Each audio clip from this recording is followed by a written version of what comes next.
The reason I dressed up today is not only because it's summer and it's, okay, I live in LA. So yes, we have 2 seasons, sun and not sun. But there's something about the mood of summer, travel, play, that really invokes a lightness of being. And I can tell already that a lightness of being is super important at this point in time in our lives, because things feel really heavy. I think people are experiencing things very heavily. And it's time to add some play into our everyday experience. And that can include play with, the thought that came to me was our lives, but not in a way to mess it up, not mess with your life. Play with your life. See what it is that it has to be and what it is that it can be. And you can do that by trying different things out and seeing what works and what doesn't stick, and what continues to break down even though you work at it, and what really edifies you and lifts you up. So let me see here.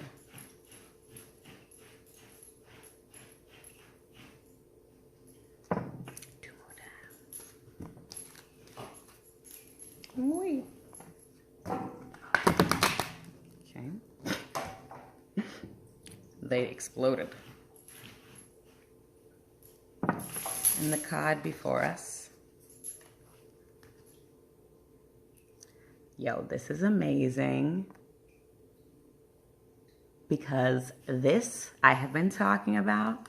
I just posted about alchemy and how I think communication, language was like the first alchemical thing that humans figured out. And that includes communication with the self, right? Thought. And I think there's just so much power in the way that you think and the way that you speak. And I often find that people come to me out of curiosity and for counseling, and there's a confidence that exudes from me. And I don't know if it's a confidence in myself so much as it is a confidence in existence, in the way that things can be known and investigated and embodied.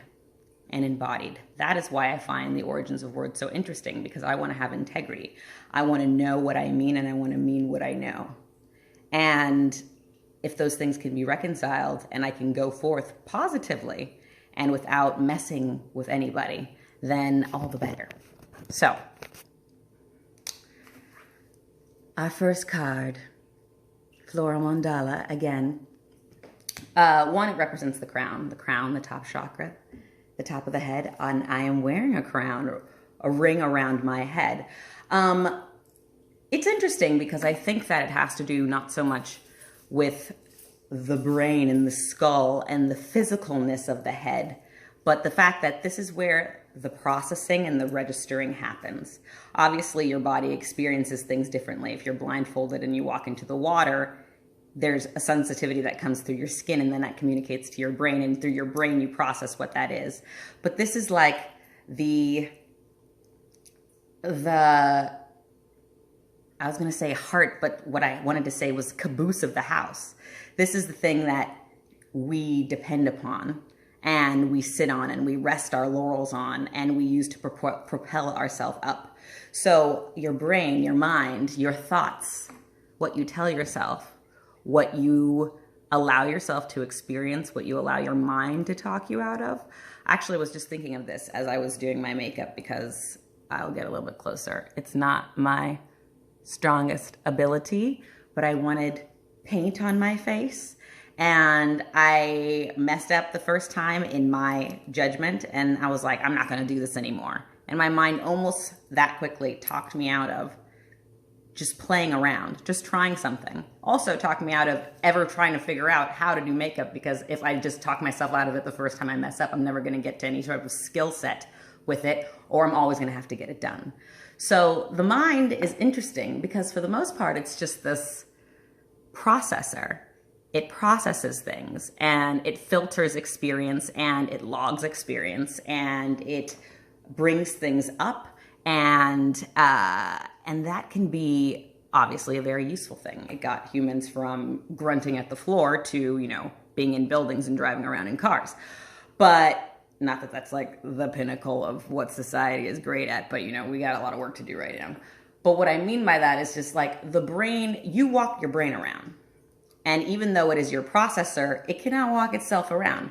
So when you want to try something new or something different and your brain tells you you can't do that, it's strange, right? It's like self-sabotage. Like how does the brain know?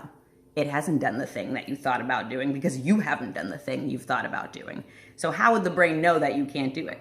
The brain is a machine that logs data. It takes in and learns from only what you go through and you process and you input into yourself, into your experience. So if you don't allow yourself particular experiences, of course your brain is going to tell you that you are incapable. It doesn't have the data yet in order to process and create a program. Let's call it a program. So for that reason, even though it is programmed, it's pre-programmed, right? Society pre-programs your brain. So it tells you, depending on the way that you look or where you're from or maybe your income, what you are capable of. It predicts based on data it is given what you can be capable of. At the same time though, yes, we have social conditioning, and that's something that we're all subjected to, something that we all experience, and yet at the same time, humans didn't make the world. It's so fascinating to me that people can decide and feel sure about the way things are. I spoke in a previous video about how infinitesimal our existence is when we zoom all the way out to the universe, and to consider that we're a part of this entire orchestration that involves balls of fire and floating globes and infinite space and strange beasts and flora and fauna and even stranger people. Like, we can have all of our best guesses and our theories about why that is and how that is, but the actual meaning of it is beyond us. And that is the most fascinating thing to me about existence.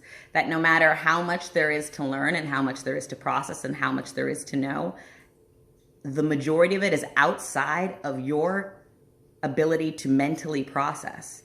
So, interestingly enough, that makes me think that that is why physical, experiential, worldly experience is necessary, right? We can't just, we will not become fully mature or even aware or capable or comprehending individuals if we just read books or if we just talk into a mirror for the rest of our lives. It's not simply about communication and about language and about that type of alchemy. It's about creating, what I mean by alchemy of language is,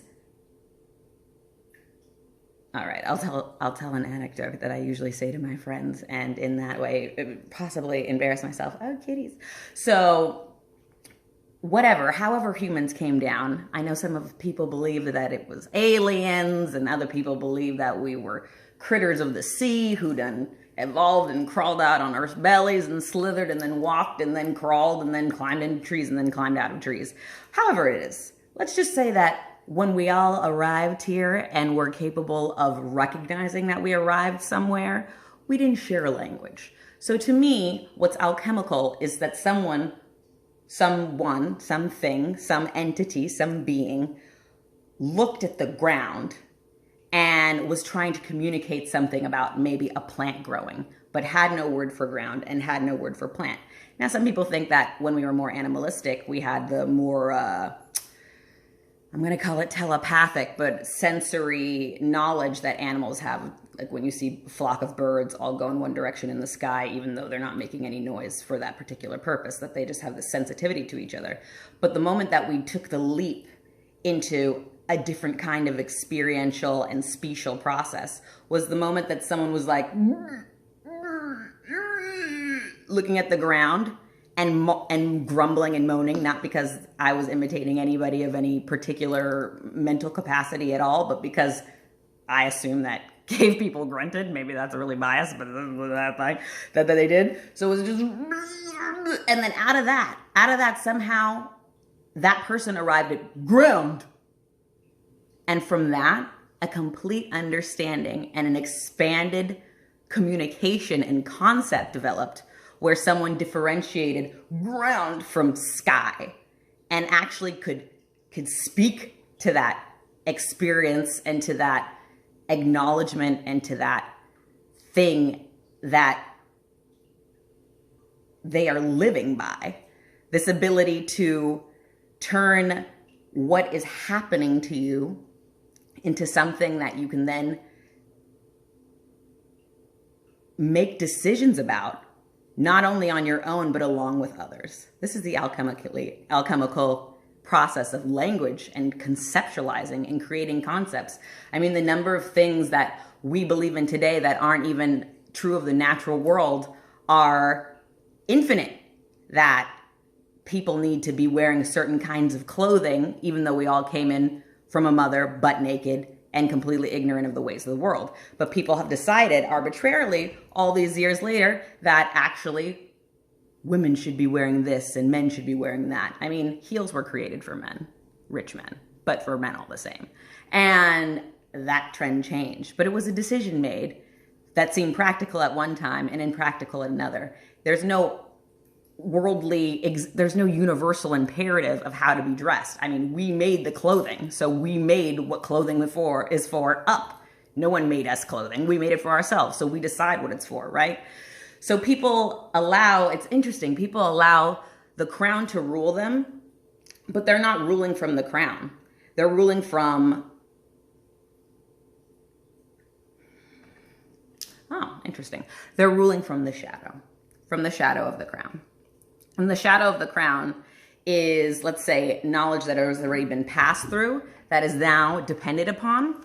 Now that can be something that propels you forward, and that can be something that holds you back, and that can be something that makes you terrified of the present. But the experiences that you've had, and the way that you go forward with those experiences are all about the way that you formulate your perspective. So if you inform your perspective with your present dealings, and you are inquisitive and you are curious and you are truly aware, and you use your crown and your mental capacity to have an alchemical process of existence, which is called, I am the only person who is my name, living my life the way that I lived it, where I lived it, how I lived it, exactly at the time that I lived it, doing exactly all the things that I did. You are literally the only person who is doing you. And that alchemical process is something that should be made up. It should be. Of course, there are things we can rely upon, and there are advantages that we have, and there are societal structures that have been implemented so that you have an easier time at developing your personality and your character and your interests. And that's a benefit of being in the modern world. But at the same time, every day you're waking up deciding what kind of person, not only that you are and that you're going to be, but that is possible. And of course, there are always going to be naysayers when it comes to wanting to do something peculiar, because no one has done what you will do as you have done it before. People will do similar things, and maybe you're just as capable of other things as other people are. But the less you allow your mind to decide for you ahead of time, when it hasn't even experienced something, to know something, but is making an assumption based on other people's data, not even your own, that you cannot try something in your existence that may benefit you. I mean, obviously there are things that the brain has learned that it needs to learn, like fire hot. I'm not talking about common sense things. I'm talking about your imagination. I'm talking about your ability to recognize that we were all born on earth from what we have decided to call a mother, what we have decided to call butt naked, and what we have decided to call ignorant together. And no one actually has any true and an all-encompassing understanding of why that is. So we're all taking our best guess about what the meaning of life is, and we're all walking through existence, living out our ideas of what this experience of being human is meant to be.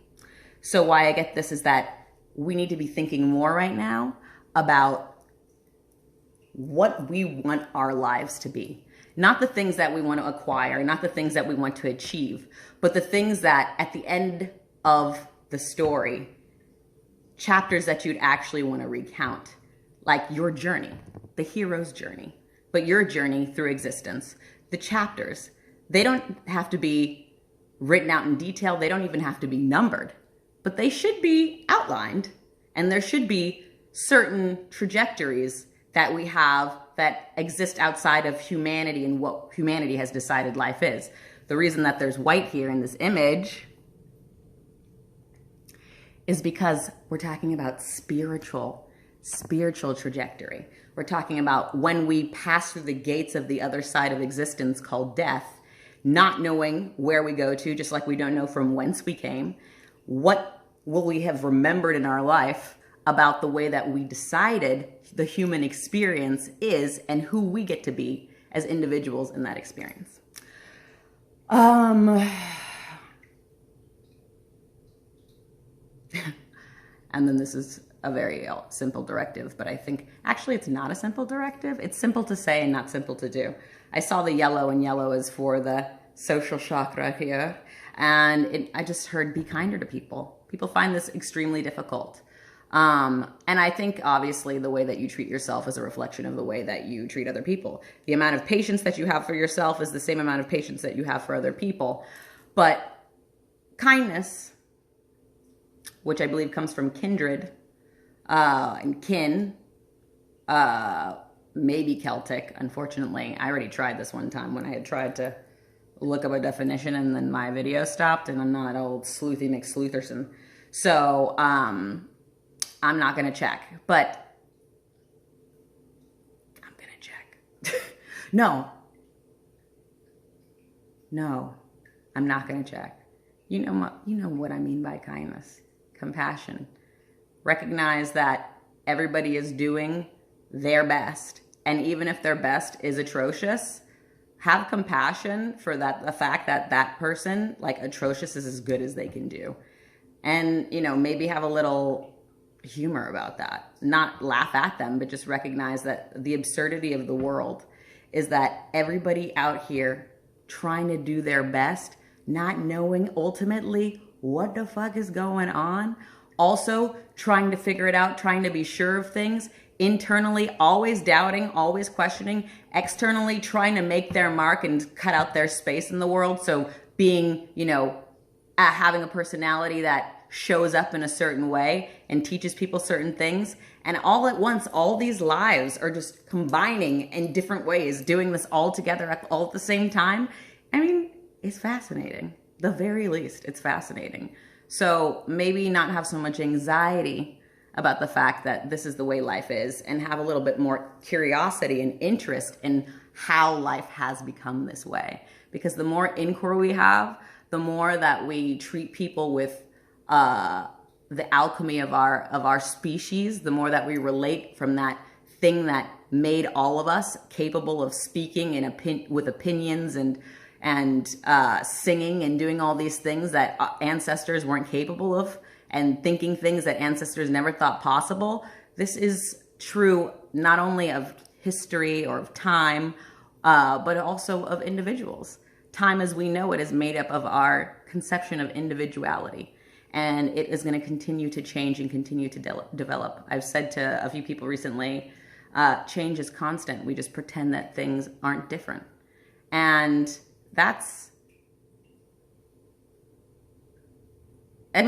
what I was thinking was a cop-out. It's also a letdown. It's also just it just shows you're uninterested. Like, go forth. This is the experience. See what it is. Inquire, ask questions, recognize that you have no ultimate say over who gets to exist here, whether they're black or gay or transsexual or Muslim or whatever the hell that they might be. People, they're here. They have a right to existence just like you do. And since you did not make the world and you did not make the universe, why not learn from what is here? It's all here for whatever reason, whatever put it here has come upon. I'm not suggesting that something is conscious, but I do think that if you come from consciousness, if you are conscious or whatever we conceptualize as conscious, then you must come from some sapling of consciousness. Maybe not a word that we understand that way. Could call it energy. Consciousness comes from energy. Maybe it comes from light. Maybe it comes from the combination of light and energy. There's a whole lot of questions there. That's the first card. The second card, alchemy, has 4 symbols. Healing. I wish I could give this to you the right way. Healing, awareness, will, integration. I was like, not going to be able to read that backwards. Integration. This is so interesting. I talked about willpower in my latest article. A human by any other name is still accountable. And I talked about, I'm going to be talking about healing in an article that I'm writing for a wonderful journal, biannual journal called Life as Ceremony. And I was just talking about awareness and integration. Okay. So, let me see what I can just tell from this card here.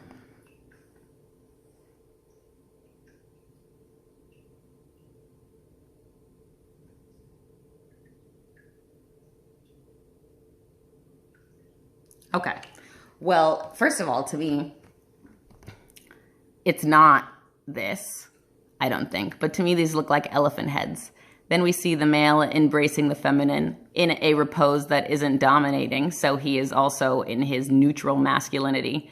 She is in her neutral femininity. This is not necessarily a sexualized or queenly position, but one of comfort and being held.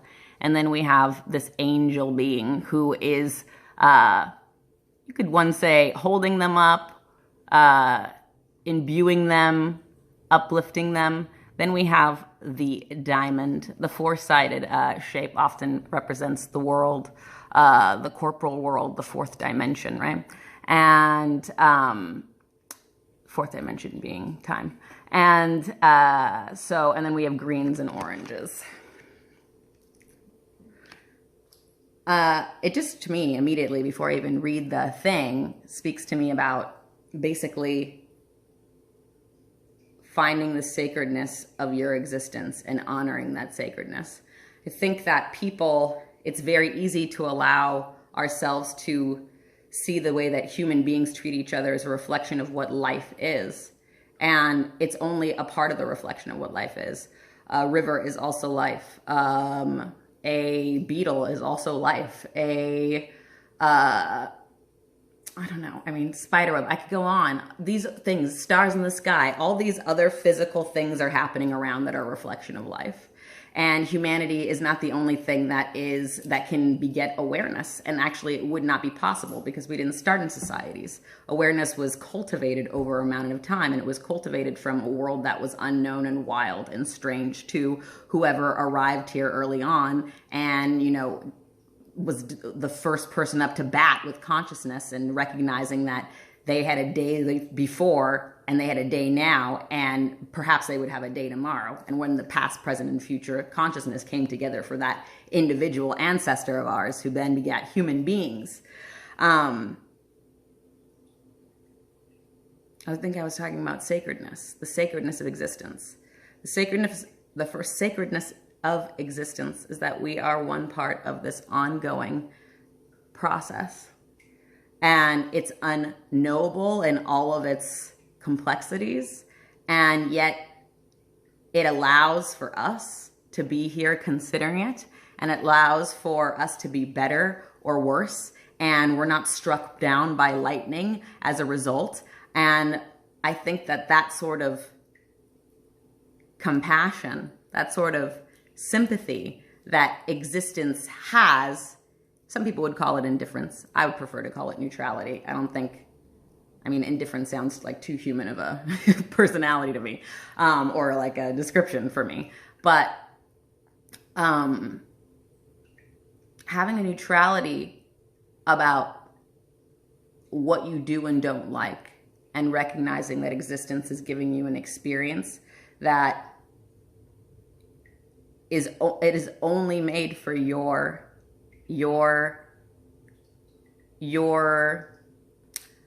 for you to surmise, for you to summarize, for your eyes. I was going to say for your eyes, and then that's just prejudiced. So for your experience, you are the only person having your experience.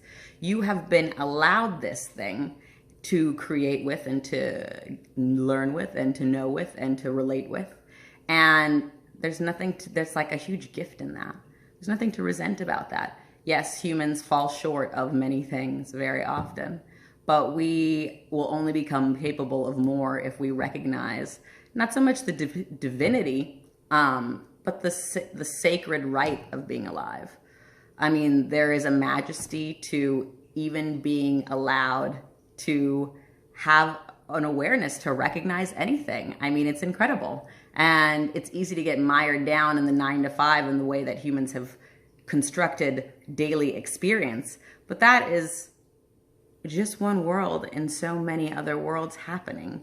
And we can create whatever we decide, and have been doing so. I mean, God knows our imagination has been abysmal. So that is why the play and the colors and the artfulness comes in. And now I'm going to look in the actual book and see what this says.